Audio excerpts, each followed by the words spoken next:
The new carbon filter must be flushed at startup to protect the membrane filter from filling with carbon fines. Wearing gloves, place towels or absorbent materials on the floor to catch excess water. You may want to position a large bucket below the filter. Turn off the water coming into the system, either at the wall or at the red valve coming into the first stage filter. Then, close the outlet valve.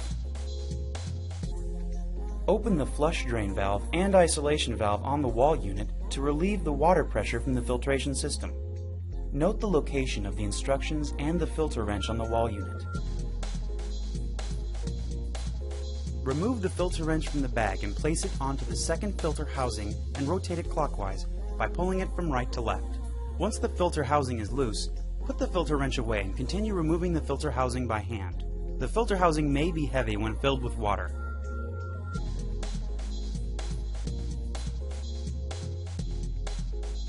Once the filter housing is fully removed, carry it to a sink or a location where you can safely pour water out of the housing. Do this by tilting the housing with the filter inside until all or most of the water has been drained. To remove the filter, simply pull it out of the housing along with the O-ring and dispose of both per your facility's policy. Pour out any remaining water from the filter housing once it is empty. After the housing has been emptied, rinse out the housing bowl with clean water and a small amount of soap or sanitizing agent, if this complies with your facility's policy. Make sure to rinse thoroughly with clean water. Before installing the new filter, make sure that the number of green dots on the filter box and package match the number of green dots on the assembly bracket directly above the filter housing. Then, wearing new gloves, remove the filter and O-ring pack from the packaging.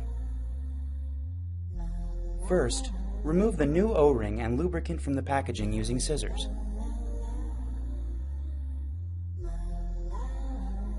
Next, carefully open the silicone lubricant and apply a small amount to your finger. Then, gently apply the lubricant to the O-ring until it is sufficiently lubricated.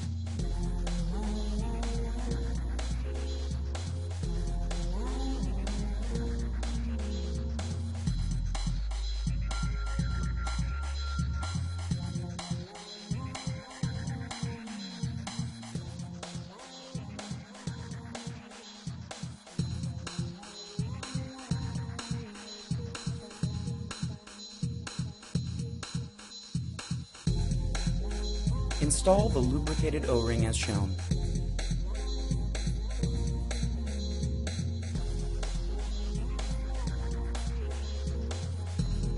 Once the lubricated O-ring has been installed, carefully open the filter packaging and remove the filter.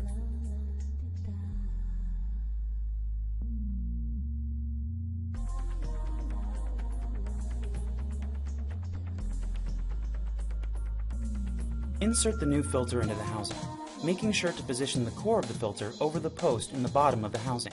Visually verify that the filter is fully seated into the housing. If the top of the filter extends beyond the top lip of the housing, the filter is not properly seated. Finally, carry the filter housing back to the filtration system.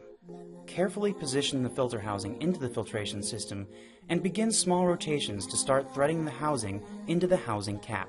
Do not use the filter wrench to install the filter housing. Instead, use just your hands to carefully rotate it into place. With the drain valve open and the red isolation valve closed, slowly open the inlet valve. Turn on the water, checking for leaks at the top of the filter housing. Once the first and second stage filter housings fill with water, the water will begin to drain through the drain tube. Continue running water through the system to flush the filter for 30 minutes.